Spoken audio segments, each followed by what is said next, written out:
हमारे नौजवान साथी भी यहाँ पर आए हैं। मैं उनका क्रांतिकारी अभिवादन करता हूँ और अपनी माँ बहनों, अपने बुजुर्गों के चरणों में अपने सर को नवाकर उत्तर प्रदेश की भारतीय जनता पार्टी की सरकार की तरफ से आपका फिर से बार बार अभिनंदन करता हूँ। आपका मैं बार बार स्वागत करता हूँ। आज मैं पहली बार आपके गांव में आया हूँ। हमसे पहले बड़े समाज के नेता आपके बीच में कई बार आए होंगे और गए होंगे।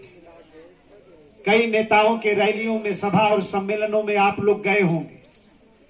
कई बार लोगों की बात सुने होंगे। मैं आप सबसे हाथ जोड़कर बस ये विनती करने आया हूं, नेता कोई आवे लेकिन उसकी बात सुनना चाहिए और समझना चाहिए और गुनना चाहिए।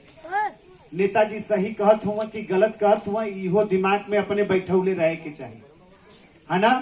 तुलसीदास जी रामायण में लिखा ना कि हित अनहित पशु पक्षी जाना, आपन भला बुरा जानवर भी जाने न। छोटे बुढ़ के लड़का के भी पता बा, बचवा के छोटी बुढ़ का, कि हमके केकरे कोरा जाए के है, केकरे कोरा, है ना। लइकवा चीज जला सबसे गुराबे लगा, छोटका लिखन को बोलावे नहीं, ये सब हमरे हो कि नहीं हो। तो वोट तो बहुत बड़ी कीमत हो। ये जान ला, कबो कबो गाँव घर में हमन प्रचार करे बदे जाई ले जाए तो मतारी बहन कबो कबो नाराज होके हमन से कहे नहीं कि बचवा है ओटवे खाए के दही, भागा लोग यहाँ से।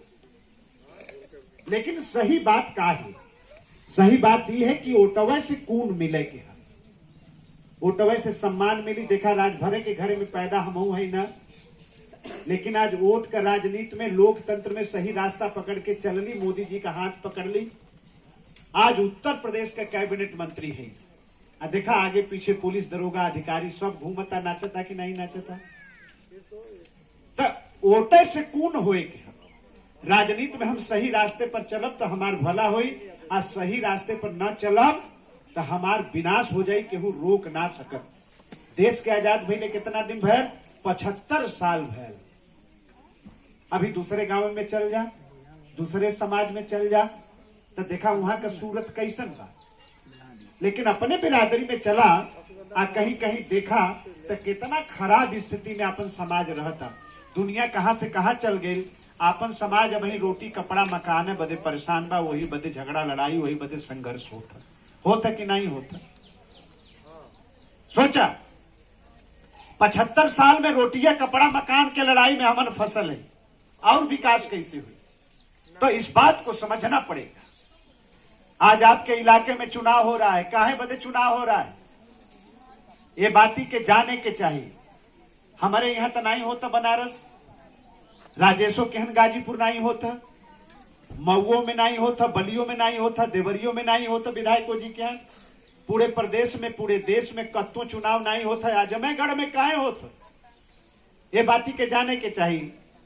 आज हमन वोट मांगे बदे आए ली जाए, यही जहाँ चुनाव होता तब तो वोट बदे मांगे बदे आ ली जाना, तो काहे बदे चुनाव होता, ये बाती के जाने के चाहिए। अगर ना जानल जाई तो नए उम्र के नौजवानों से मैं हाथ जोड़कर विनती करने आया हूं कि राजनीति से इस तरह से दूरी मत बनाओ और घर में बैठकर तमाशा मत देखो, नहीं तो पूरा का पूरा समाज बर्बाद हो जाएगा।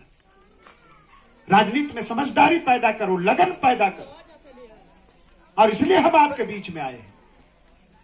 आपके इलाके में चुनाव क्यों हो रहा है? चुनाव इसलिए हो रहा है कि 8 साल पहले मुलायम सिंह यहां लड़ने के लिए आए, और मुलायम सिंह ने जब यहां पर्चा भरा तो यहां की जनता को लगा कि बहुत बड़ा नेता लड़े बदे आगल हो, इनके जिताए के भेजा, ये जीत के जई है तो हमन के इलाके का बड़ा विकास हो जाये, हमन को बहुत बड़ा काम हुई, हमन का भला हो जाये। मुलायम सिंह जीत के गई ना, पलट के कबो नहीं ना आयल ना, कि नहीं आयल ना, हाल चाल पूछे बदे कबो ना आयल है। कौनो काम कैले होके तो वो बता दा, कौनो विकास कैले होके तो वो बता दा, कहीं कौनो कंपनी कल कारखाना लगाए के यहाँ के लइकन के रोजगार देले होके तो वो बता दा। 5 साल रहना गई न, और फिर अगले चुनाव में अपने लइका अखिलेश यादव के भेज देने चुनाव लड़े बदे। अखिलेश यादव चुनाव बदे लड़े बदे आई ना, तो उनहू के यहाँ के जनता जिताए दलस की मुख्यमंत्री रहल बा, हो सकेला कि कौनो काम करे, हमन का भला हो जाये। यहाँ का आदमी बड़का नेता जान के उनके जिताए के भेज देना, आऊ जब जीत के गई ना, आप लोग 5 साल बदे भेजले रहा, आधा रास्ता में आजमगढ़ के लोगों के छोड़ के भाग गई ना, यही बदे यही जहाँ चुनाव होता। आप लोग 5 साल बदे भेजले रहा। आधा डहरी में आजमगढ़ के लोगों के छोड़ के निकल गई ने। तो मुलायम सिंह गई ना तो अखिलेश के भेजने अपने लड़का के, अखिलेश गई ना आधा डहरी में छोड़ के, तो अब के भेजले हुआ अपने भाई के भेजले। यहाँ उन्होंने बदे आदमी ना बने, यहाँ के नेता एक को उनके पजरे ना बने। तो आज हमन यह कह बदे आल है कि 8 साल मुलायम और उनके लड़का के आप लोग देहला, कितना भला भल हुई, कितना काम भल हुई, कि आप लोग जानत होगा हमन से ज्यादा। हमन ही कह बदे आल है कि देखा वही चुनाव होता और 1.5 साल बाद फिर चुनाव हुई।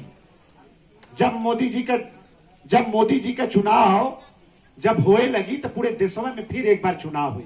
तो ये चुनाव कितना दिन बदे होता? 1.5 साल बदे होता। अब मुलायम सिंह उनके लड़का के कितना दिया? 8 साल।